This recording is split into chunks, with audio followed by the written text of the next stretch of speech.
चाहता हूँ, क्या इस दुनिया में हमारे लिए ज्यादा बोलना अच्छी बात है? कहीं ना कहीं ज्यादातर लोग इसी वजह से ज्यादा बोलते हैं, क्योंकि वह दूसरों के सामने अपने आप को अच्छा दिखाना चाहते हैं, दूसरों के सामने खुद को साबित करना चाहते हैं। तो इस सवाल का जवाब हम एक कहानी के माध्यम से समझेंगे। एक समय की बात है जब एक आश्रम में बौद्ध गुरु और उनके शिष्य रहते थे। उन सभी बच्चों में एक बच्चा थोड़ा अलग था। आश्रम के सभी बच्चे जब दूसरे कामों में लगे होते थे तो वह बच्चा एक कोने में बैठकर चुपचाप अपने आप में खोया रहता था। वह अक्सर किसी से ज्यादा बात नहीं करता था। आश्रम की सभी जिम्मेदारियां पूरी करने के बाद जब सभी बच्चे पूरे दिन की घटनाओं के बारे में बातें करने लगते हैं, तब वो शांत रहने वाला बच्चा एक बरगद के पेड़ के नीचे बैठकर ध्यान करने लगता। सभी बच्चों को देखकर आश्चर्य होता था, क्योंकि उसका कोई दोस्त नहीं था। वह अक्सर आश्रम में अकेला ही घूमता रहता था।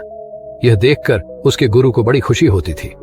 उसे लगता था कि कोई तो है आश्रम में जो मौन यानी कि चुप रहने की ताकत को समझना है, उसके महत्व को समझता है।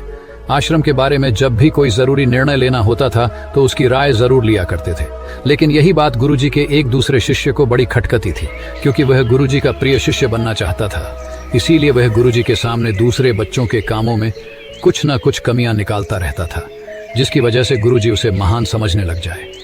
अक्सर वो अपनी जिम्मेदारियां पूरी तरह से निभाने का दिखावा भी करता था, चाहे उससे कोई सलाह भी मांगे, लेकिन फिर भी वो उन्हें अपनी सलाह देता रहता था।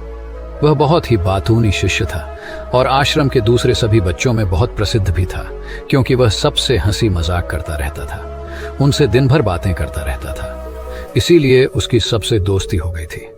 लेकिन जब आश्रम के गुरु उसकी राय न लेकर दूसरे बच्चे की राय लेते थे तो यह बात उसे बड़ी खटकती थी। उसे यह लगता था कि वह उस दूसरे बच्चे से ज्यादा बुद्धिमान है। लेकिन गुरुजी फिर भी उस कम बोलने वाले शिष्य की तरफदारी करते हैं।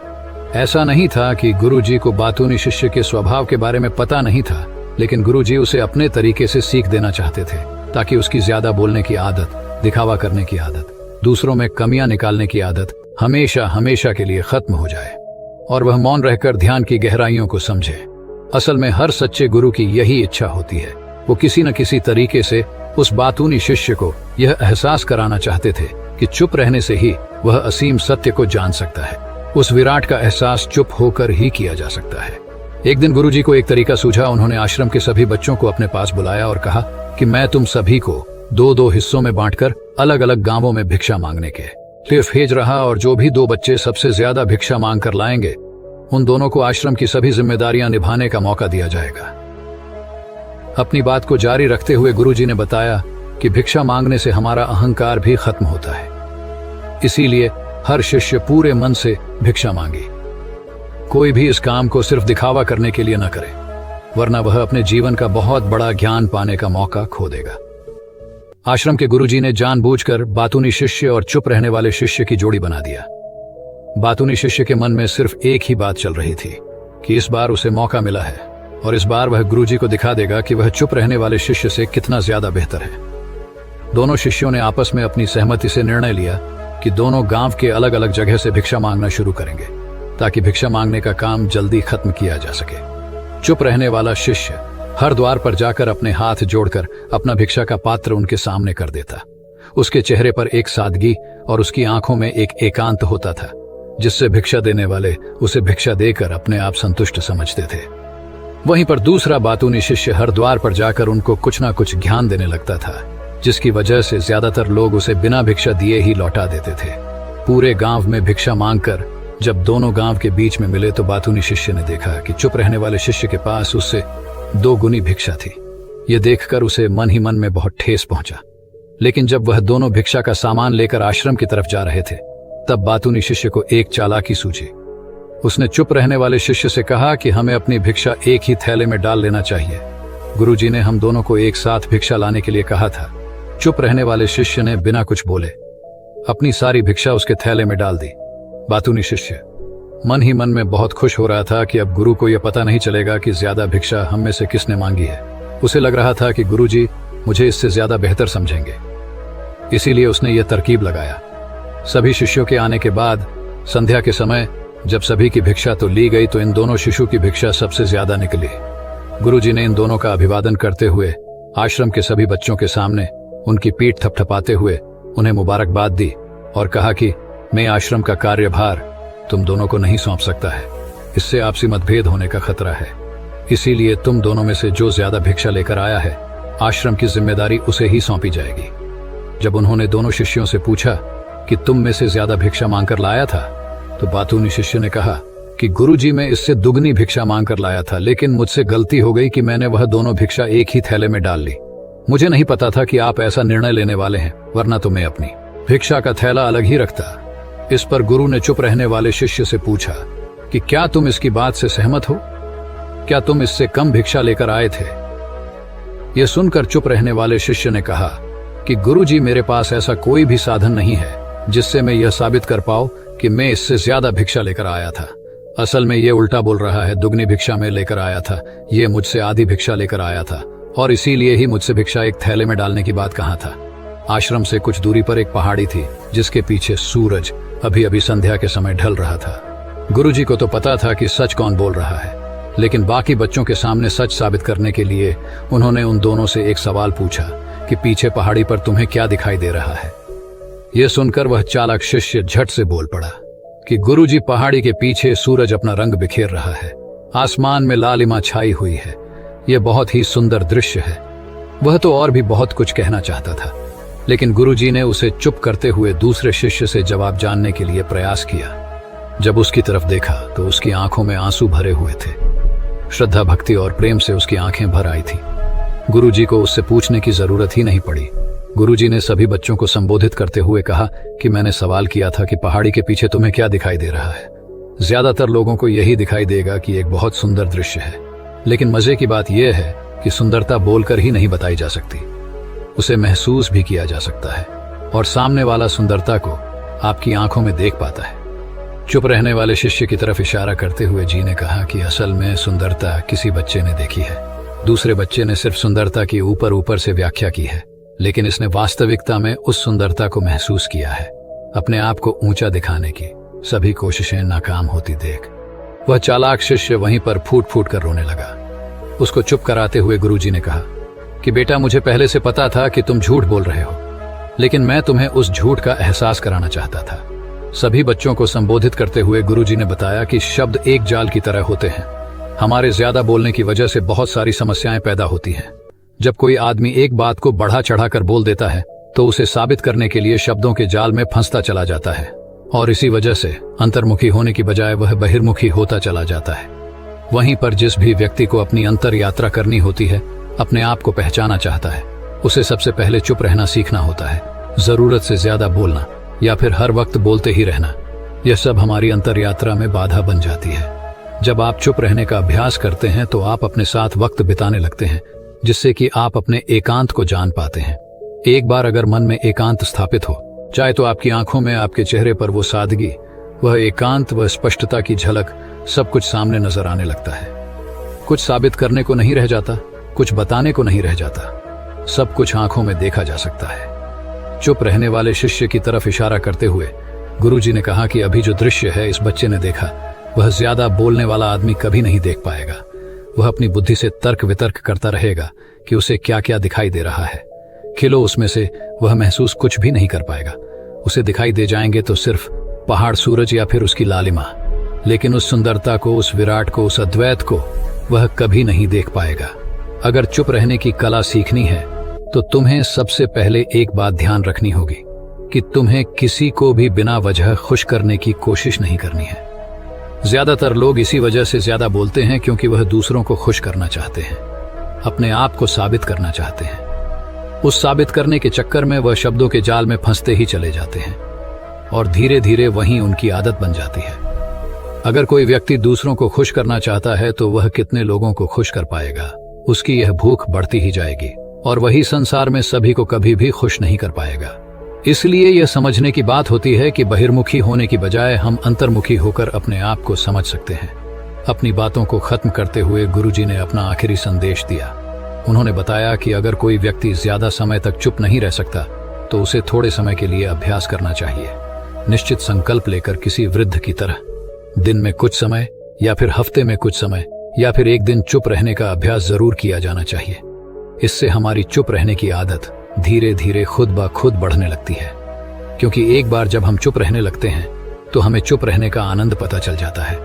उसके बाद हमें कोशिश नहीं करनी पड़ती, बल्कि हमारा मन आनंद की तरफ अपने आप बढ़ता चला जाता है। चुप रहने की कला सीखने के बाद आपकी बुद्धिमानी और आपकी स्पष्टता दोनों में बहुत ज्यादा फायदा होगा। वास्तविकता में जिसे दर्शन कहते हैं वह मौन रहकर ही किया जा सकता है। इसके बाद सभी बच्चों ने कुछ समय चुप रहने का संकल्प लिया और सभी बच्चे रात्रि का भोजन करने के लिए एक साथ भोजन कक्ष में पहुंच गए। तो दोस्तों, मेरा मोटिव यही समझाने का था कि कैसे हम हर चीज को सिर्फ देखते हैं, लेकिन अगर उसे महसूस करना सीख गए तो जिंदगी जीने में बहुत मजा आएगा। तो बस अगर आपको कुछ भी सीखने को मिला हो तो वीडियो को लाइक कर दीजिए और चैनल को सब्सक्राइब कर दीजिए। दोस्तों, आज मैं आपसे एक सवाल पूछना चाहता हूँ। क्या इस दुनिया में हमारे लिए ज्यादा बोलना अच्छी बात है?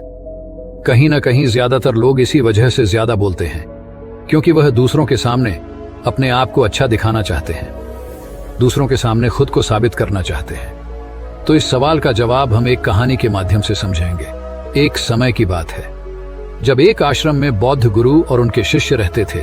उन सभी बच्चों में एक बच्चा थोड़ा अलग था। आश्रम के सभी बच्चे जब दूसरे कामों में लगे होते थे तो वह बच्चा एक कोने में बैठकर चुपचाप अपने आप में खोया रहता था। वह अक्सर किसी से ज्यादा बात नहीं करता था। आश्रम की सभी जिम्मेदारियां पूरी करने के बाद जब सभी बच्चे पूरे दिन की घटनाओं के बारे में बातें करने लगते हैं, तब वो शांत रहने वाला बच्चा एक बरगद के पेड़ के नीचे बैठकर ध्यान करने लगता। सभी बच्चों को देखकर आश्चर्य होता था क्योंकि उसका कोई दोस्त नहीं था। वह अक्सर आश्रम में अकेला ही घूमता रहता था। यह देखकर उसके गुरु को बड़ी खुशी होती थी। उसे लगता था कि कोई तो है आश्रम में जो मौन यानी कि चुप रहने की ताकत को समझना है, उसके महत्व को समझता है। आश्रम के बारे में जब भी कोई जरूरी निर्णय लेना होता था तो उसकी राय जरूर लिया करते थे। लेकिन यही बात गुरुजी के एक दूसरे शिष्य को बड़ी खटकती थी क्योंकि वह गुरुजी का प्रिय शिष्य बनना चाहता था। इसीलिए वह गुरुजी के सामने दूसरे बच्चों के कामों में कुछ न कुछ कमियां निकालता रहता था, जिसकी वजह से गुरुजी उसे महान समझने लग जाए। अक्सर वो अपनी जिम्मेदारियां पूरी तरह से निभाने का दिखावा भी करता था, चाहे उससे कोई सलाह भी मांगे, लेकिन फिर भी वो उन्हें अपनी सलाह देता रहता था। वह बहुत ही बातूनी शिष्य था और आश्रम के दूसरे सभी बच्चों में बहुत प्रसिद्ध भी था क्योंकि वह सबसे हंसी मजाक करता रहता था, उनसे दिन भर बातें करता रहता था। इसीलिए उसकी सबसे दोस्ती हो गई थी। लेकिन जब आश्रम के गुरु उसकी राय न लेकर दूसरे बच्चे की राय लेते थे तो ये बात उसे बड़ी खटकती थी। उसे यह लगता था कि वह उस दूसरे बच्चे से ज्यादा बुद्धिमान है। लेकिन गुरुजी फिर भी उस कम बोलने वाले शिष्य की तरफदारी करते हैं। ऐसा नहीं था कि गुरुजी को बातूनी शिष्य के स्वभाव के बारे में पता नहीं था, लेकिन गुरुजी उसे अपने तरीके से सीख देना चाहते थे ताकि उसकी ज्यादा बोलने की आदत, दिखावा करने की आदत, दूसरों में कमियां निकालने की आदत हमेशा हमेशा के लिए खत्म हो जाए और वह मौन रहकर ध्यान की गहराइयों को समझे। असल में हर सच्चे गुरु की यही इच्छा होती है। वो किसी न किसी तरीके से उस बातूनी शिष्य को यह एहसास कराना चाहते थे कि चुप रहने से ही वह असीम सत्य को जान सकता है। उस विराट का एहसास चुप होकर ही किया जा सकता है। एक दिन गुरुजी को एक तरीका सूझा। उन्होंने आश्रम के सभी बच्चों को अपने पास बुलाया और कहा कि मैं तुम सभी को दो दो हिस्सों में बांटकर अलग अलग गांवों में भिक्षा मांगने के लिए भेज रहा, और जो भी दो बच्चे सबसे ज्यादा भिक्षा मांग कर लाएंगे उन दोनों को आश्रम की सभी जिम्मेदारियां निभाने का मौका दिया जाएगा। अपनी बात को जारी रखते हुए गुरुजी ने बताया कि भिक्षा मांगने से हमारा अहंकार भी खत्म होता है। इसीलिए हर शिष्य पूरे मन से भिक्षा मांगे। कोई भी इस काम को सिर्फ दिखावा करने के लिए न करे, वरना वह अपने जीवन का बहुत बड़ा ज्ञान पाने का मौका खो देगा। आश्रम के गुरुजी ने जानबूझकर बातूनी शिष्य और चुप रहने वाले शिष्य की जोड़ी बना दिया। बातूनी शिष्य के मन में सिर्फ एक ही बात चल रही थी कि इस बार उसे मौका मिला है और इस बार वह गुरुजी को दिखा देगा कि वह चुप रहने वाले शिष्य से कितना ज्यादा बेहतर है। दोनों शिष्यों ने आपस में अपनी सहमति से निर्णय लिया कि दोनों गांव के अलग अलग जगह से भिक्षा मांगना शुरू करेंगे ताकि भिक्षा मांगने का काम जल्दी खत्म किया जा सके। चुप रहने वाला शिष्य हर द्वार पर जाकर अपने हाथ जोड़कर अपना भिक्षा का पात्र उनके सामने कर देता। उसके चेहरे पर एक सादगी और उसकी आंखों में एक एकांत होता था, जिससे भिक्षा देने वाले उसे भिक्षा देकर अपने आप संतुष्ट समझते थे। वहीं पर दूसरा बातूनी शिष्य हर द्वार पर जाकर उनको कुछ ना कुछ ज्ञान देने लगता था, जिसकी वजह से ज्यादातर लोग उसे बिना भिक्षा दिए ही लौटा देते थे। पूरे गांव में भिक्षा मांगकर जब दोनों गांव के बीच में मिले तो बातूनी शिष्य ने देखा कि चुप रहने वाले शिष्य के पास उससे 2 गुनी भिक्षा थी। ये देखकर उसे मन ही मन में बहुत ठेस पहुंचा। लेकिन जब वह दोनों भिक्षा का सामान लेकर आश्रम की तरफ जा रहे थे, तब बातूनी शिष्य को एक चालाकी सूझी। उसने चुप रहने वाले शिष्य से कहा कि हमें अपनी भिक्षा एक ही थैले में डाल लेना चाहिए। गुरुजी ने हम दोनों को एक साथ भिक्षा लाने के लिए कहा था। चुप रहने वाले शिष्य ने बिना कुछ बोले अपनी सारी भिक्षा उसके थैले में डाल दी। बातूनी शिष्य मन ही मन में बहुत खुश हो रहा था कि अब गुरु को यह पता नहीं चलेगा कि ज्यादा भिक्षा हम में से किसने मांगी है। उसे लग रहा था कि गुरुजी मुझे इससे ज्यादा बेहतर समझेंगे, इसीलिए उसने यह तरकीब लगाया। सभी शिष्यों के आने के बाद संध्या के समय जब सभी की भिक्षा तो ली गई, तो इन दोनों शिशु की भिक्षा सबसे ज्यादा निकली। गुरुजी ने इन दोनों का अभिवादन करते हुए आश्रम के सभी बच्चों के सामने उनकी पीठ थपथपाते हुए उन्हें मुबारकबाद दी और कहा कि मैं आश्रम का कार्यभार तुम दोनों को नहीं सौंप सकता है, इससे आपसी मतभेद होने का खतरा है। इसीलिए तुम दोनों में से जो ज्यादा भिक्षा लेकर आया है, आश्रम की जिम्मेदारी उसे ही सौंपी जाएगी। जब उन्होंने दोनों शिष्यों से पूछा कि तुम में से ज्यादा भिक्षा मांगकर लाया था, तो बातूनी शिष्य ने कहा कि गुरुजी मैं इससे दुगनी भिक्षा मांगकर लाया था, लेकिन मुझसे गलती हो गई कि मैंने वह दोनों भिक्षा एक ही थैले में डाल ली। मुझे नहीं पता था कि आप ऐसा निर्णय लेने वाले हैं, वरना तो मैं अपनी भिक्षा का थैला अलग ही रखता। इस पर गुरु ने चुप रहने वाले शिष्य से पूछा कि क्या तुम इसकी बात से सहमत हो? क्या तुम इससे कम भिक्षा लेकर आए थे? यह सुनकर चुप रहने वाले शिष्य ने कहा कि गुरुजी मेरे पास ऐसा कोई भी साधन नहीं है जिससे मैं यह साबित कर पाऊं कि मैं इससे ज्यादा भिक्षा लेकर आया था। असल में ये उल्टा बोल रहा है, दुगनी भिक्षा में लेकर आया था, ये मुझसे आधी भिक्षा लेकर आया था और इसीलिए ही मुझसे भिक्षा एक थैले में डालने की बात कहा था। आश्रम से कुछ दूरी पर एक पहाड़ी थी जिसके पीछे सूरज अभी अभी संध्या के समय ढल रहा था। गुरुजी को तो पता था कि सच कौन बोल रहा है, लेकिन बाकी बच्चों के सामने सच साबित करने के लिए उन्होंने उन दोनों से एक सवाल पूछा कि पीछे पहाड़ी पर तुम्हें क्या दिखाई दे रहा है? यह सुनकर वह चालाक शिष्य झट से बोल पड़ा कि गुरुजी पहाड़ी के पीछे सूरज अपना रंग बिखेर रहा है, आसमान में लालिमा छाई हुई है, यह बहुत ही सुंदर दृश्य है। वह तो और भी बहुत कुछ कहना चाहता था, लेकिन गुरुजी ने उसे चुप करते हुए दूसरे शिष्य से जवाब जानने के लिए प्रयास किया। जब उसकी तरफ देखा तो उसकी आंखों में आंसू भरे हुए थे। श्रद्धा, भक्ति और प्रेम से उसकी आंखें भर आई थी। गुरुजी को उससे पूछने की जरूरत ही नहीं पड़ी। गुरुजी ने सभी बच्चों को संबोधित करते हुए कहा कि मैंने सवाल किया था कि पहाड़ी के पीछे तुम्हें क्या दिखाई दे रहा है? ज्यादातर लोगों को यही दिखाई देगा कि एक बहुत सुंदर दृश्य है, लेकिन मजे की बात यह है कि सुंदरता बोलकर ही नहीं बताई जा सकती, उसे महसूस भी किया जा सकता है और सामने वाला सुंदरता को आपकी आंखों में देख पाता है। चुप रहने वाले शिष्य की तरफ इशारा करते हुए जी ने कहा कि असल में सुंदरता किसी बच्चे ने देखी है, दूसरे बच्चे ने सिर्फ सुंदरता की ऊपर ऊपर से व्याख्या की है, लेकिन इसने वास्तविकता में उस सुंदरता को महसूस किया है। अपने आप को ऊंचा दिखाने की सभी कोशिशें नाकाम होती देख वह चालाक शिष्य वहीं पर फूट फूट कर रोने लगा। उसको चुप कराते हुए गुरुजी ने कहा कि बेटा, मुझे पहले से पता था कि तुम झूठ बोल रहे हो, लेकिन मैं तुम्हें उस झूठ का एहसास कराना चाहता था। सभी बच्चों को संबोधित करते हुए गुरुजी ने बताया कि शब्द एक जाल की तरह होते हैं। हमारे ज्यादा बोलने की वजह से बहुत सारी समस्याएं पैदा होती हैं। जब कोई आदमी एक बात को बढ़ा चढ़ाकर बोल देता है तो उसे साबित करने के लिए शब्दों के जाल में फंसता चला जाता है और इसी वजह से अंतर्मुखी होने की बजाय वह बहिर्मुखी होता चला जाता है। वहीं पर जिस भी व्यक्ति को अपनी अंतर यात्रा करनी होती है, अपने आप को पहचाना चाहता है, उसे सबसे पहले चुप रहना सीखना होता है। जरूरत से ज्यादा बोलना या फिर हर वक्त बोलते ही रहना, यह सब हमारी अंतर यात्रा में बाधा बन जाती है। जब आप चुप रहने का अभ्यास करते हैं तो आप अपने साथ वक्त बिताने लगते हैं, जिससे कि आप अपने एकांत को जान पाते हैं। एक बार अगर मन में एकांत स्थापित हो जाए तो आपकी आंखों में, आपके चेहरे पर वो सादगी, वह एकांत, वह स्पष्टता की झलक, सब कुछ सामने नजर आने लगता है। कुछ साबित करने को नहीं रह जाता, कुछ बताने को नहीं रह जाता, सब कुछ आंखों में देखा जा सकता है। चुप रहने वाले शिष्य की तरफ इशारा करते हुए गुरुजी ने कहा कि अभी जो दृश्य है इस बच्चे ने देखा, वह ज्यादा बोलने वाला आदमी कभी नहीं देख पाएगा। वह अपनी बुद्धि से तर्क वितर्क करता रहेगा कि उसे क्या क्या दिखाई दे रहा है।